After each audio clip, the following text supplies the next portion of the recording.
Hola a todos, somos residentes del segundo año de nutrición del Hospital Santoyani y del Hospital Fernández, y a continuación les vamos a presentar nuestro trabajo de investigación titulado Toxicidad del tratamiento y asociación con la sarcopenia probable en pacientes adultos oncológicos de hospitales públicos de la ciudad de Buenos Aires. En primer lugar, declaramos que ninguna de las autoras presenta conflictos de interés y que el presente estudio no contó con fuentes de financiación. A modo de introducción, se puede observar un incremento de las patologías oncológicas. Según la Sociedad Americana del Cáncer, en 2022 se diagnosticaron 20 millones de casos nuevos a nivel mundial, por lo cual la importancia se ha desplazado hacia factores que condicionan la tolerancia a los tratamientos. Uno de esos factores es la sarcopenia. Si bien se le relaciona con el envejecimiento, se está presentando en edades más tempranas. La sarcopenia puede desarrollarse como consecuencia de múltiples factores como la malnutrición, la inactividad física, la inflamación sistémica y enfermedades crónicas, incluida la enfermedad oncológica.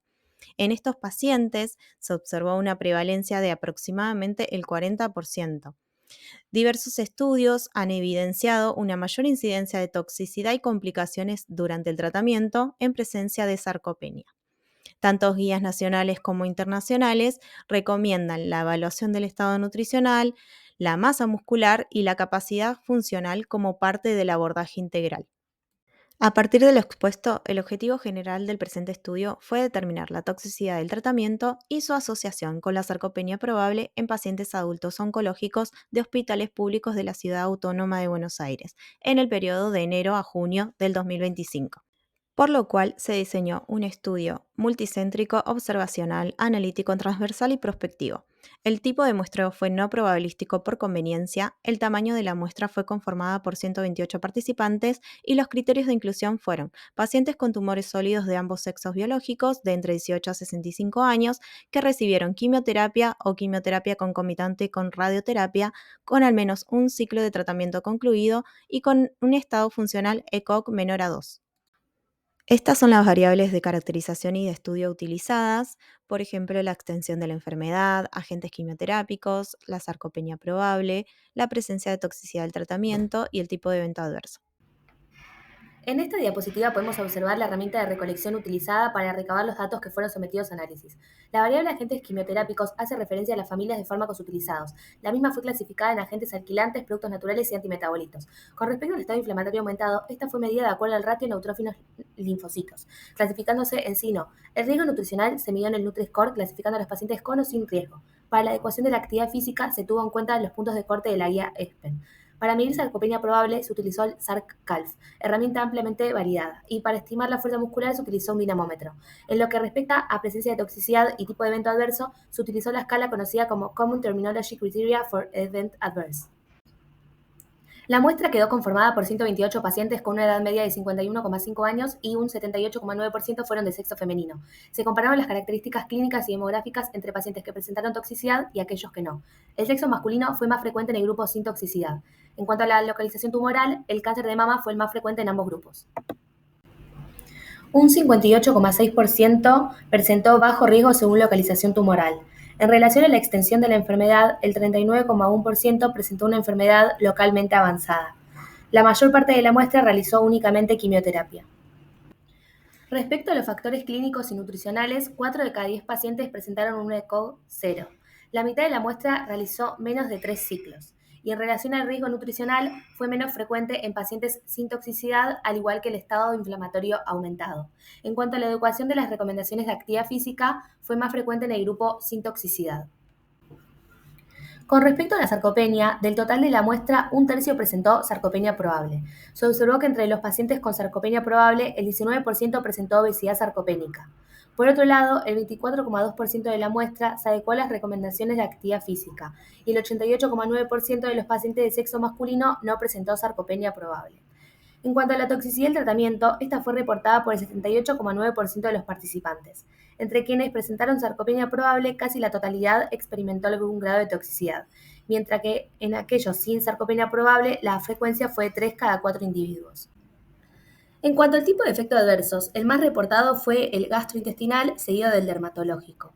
En relación a los agentes quimioterápicos, se observó que entre los pacientes que presentaron toxicidad, los grupos de fármacos más frecuentemente utilizados fueron la combinación de alquilantes y productos naturales.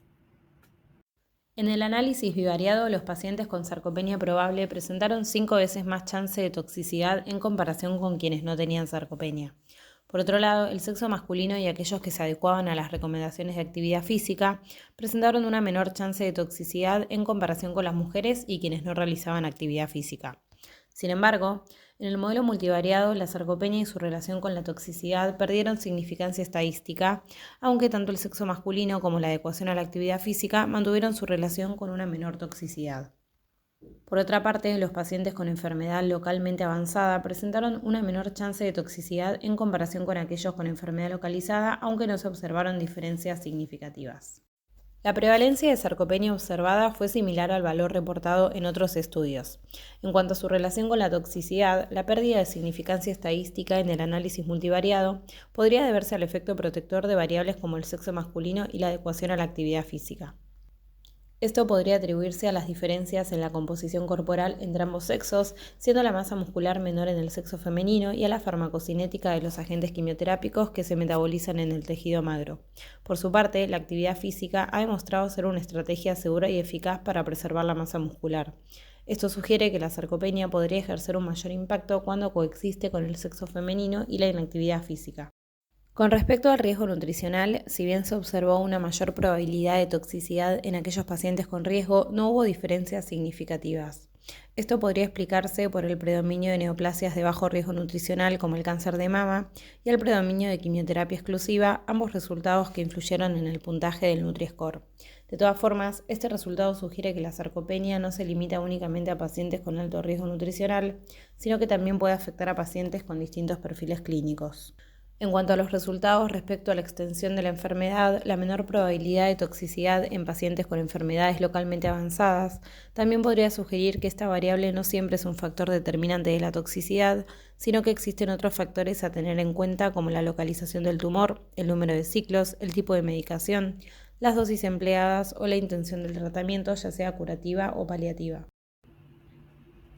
Respecto a los agentes quimioterápicos, la combinación de esquemas podrían generar un efecto sinérgico que explique la elevada frecuencia de toxicidad observada. Es importante destacar que algunos fármacos se metabolizan en el tejido magro y en casos de obesidad sarcopénica se han observado una peor respuesta al tratamiento.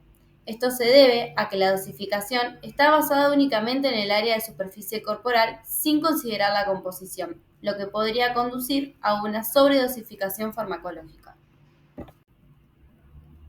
La presencia de sarcopenia y su efecto en la tolerancia a los tratamientos nos muestra lo importante que es evaluar nutricionalmente a todos los pacientes oncológicos desde el principio.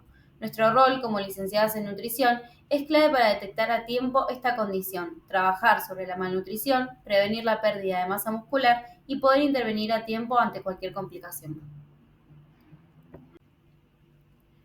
Entre las principales fortalezas del estudio podemos destacar que se trabajó con evidencia local. Es un diseño multicéntrico, utilizando herramientas validadas y además se ajustaron las variables por posibles factores de confusión, lo que le da mayor solidez a los resultados. Por otro lado, como limitaciones, es importante mencionar que se trató de un muestreo no probabilístico con un tamaño reducido y que hubo cierta heterogeneidad clínica entre los pacientes. También fue una limitación no contar con métodos estandarizados para diagnosticar sarcopenia y no haber considerado la evaluación de la ingesta ni del soporte nutricional recibido.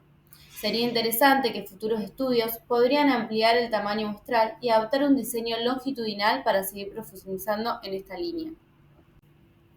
Los resultados del presente estudio evidencian una elevada prevalencia de sarcopenia probable y de toxicidad asociada al tratamiento oncológico. El sexo biológico y la actividad física demostraron ser variables protectoras independientes de la toxicidad. Es por ello que concluimos que es fundamental incluir una evaluación nutricional y funcional junto con la promoción de la actividad física individualizada para reducir la toxicidad del tratamiento y mejorar la calidad de vida de los pacientes oncológicos. Concluimos que se necesitan más estudios que integren estos factores para optimizar el pronóstico.